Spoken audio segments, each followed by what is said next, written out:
Okay, now what I'd like to show you today is how to take care of covering this corner without in a less bulky, obvious way.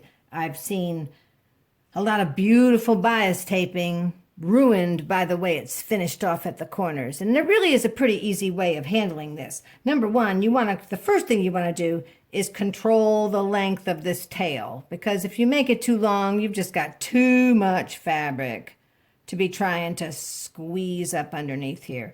And second of all, I like to emphasize again how many pins I use. Check this out. Remember, as you apply your bias tape, take a little tug at each pin. You want to tug that, but it's meant to stretch. And if you stretch it correctly, not to the point of being taut, you want to just give it a little tug and pin, tug and pin. If you do it correctly, it will literally almost put itself in place as you pull it over the raw edges. Bias taping is really easy.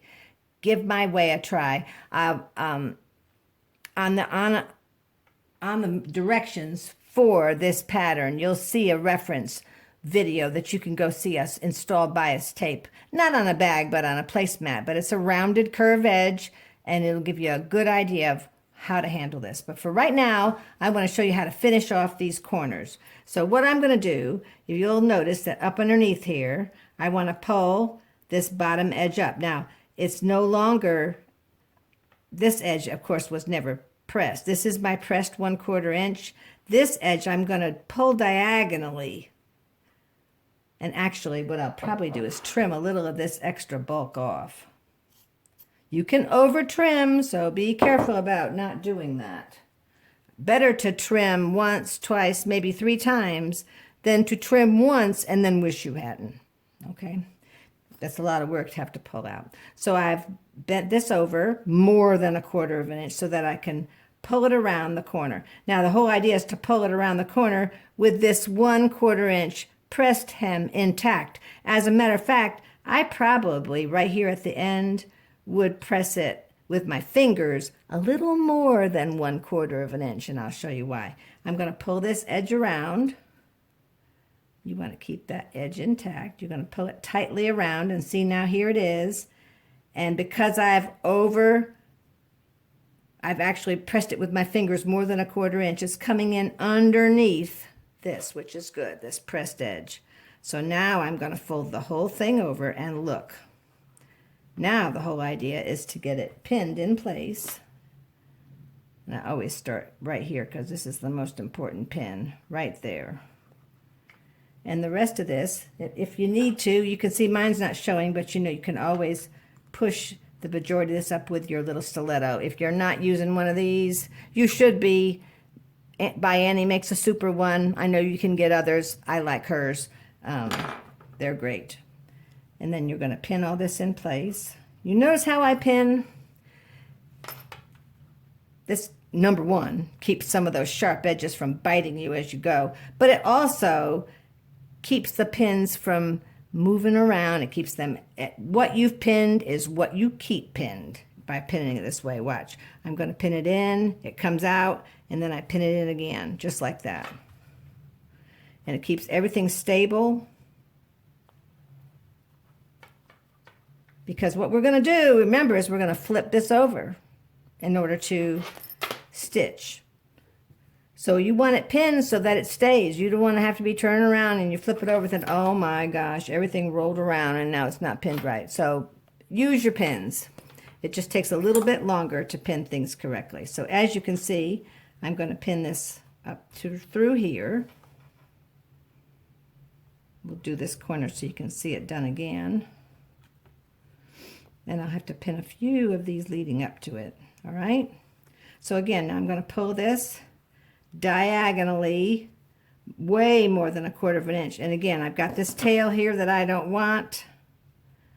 I can leave it there if I want to. The problem is it's just going to show up inside my seam and make more bulk than I really want. All right? So here we go.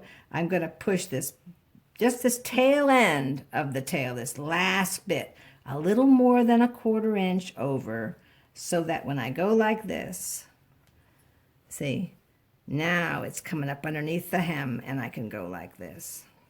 Boom, just like this. Now I'm going to pin this one. It's the most important pin. Boom, just like this. And I see a little of this trying to come out, so I'm going to push it in there.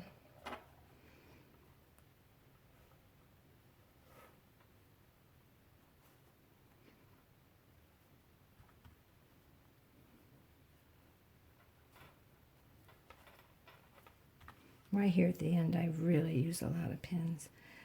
And you might say to yourself, how can you stitch over these pins? You know what? I very rarely break a needle. And the reason I don't is because I go real slow.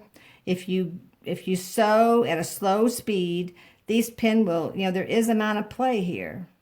Right? They're not in there so tight that those pins can't move. And if you sew slowly, the pin will literally move itself out of the way. I go very slowly. And there you go. Okay? That looks good. Can you see it good? Same width all the way up. Here's how it looks on the front. Finished off beautifully. No wrinkles, no rumples. And now we're going to go ahead and stitch it. Okay? I'm going to stitch it from this side.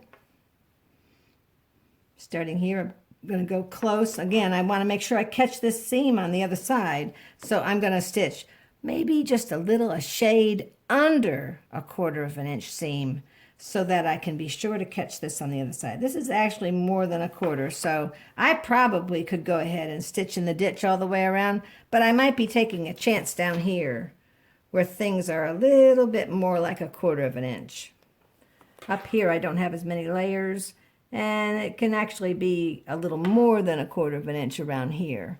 But down here, I mean, I'm covering a lot of layers with this. In this corner in particular, you can see. So especially down around here, I want to make sure I'm about a scant 1/4 in order to be able to catch this area in the stitching. All right?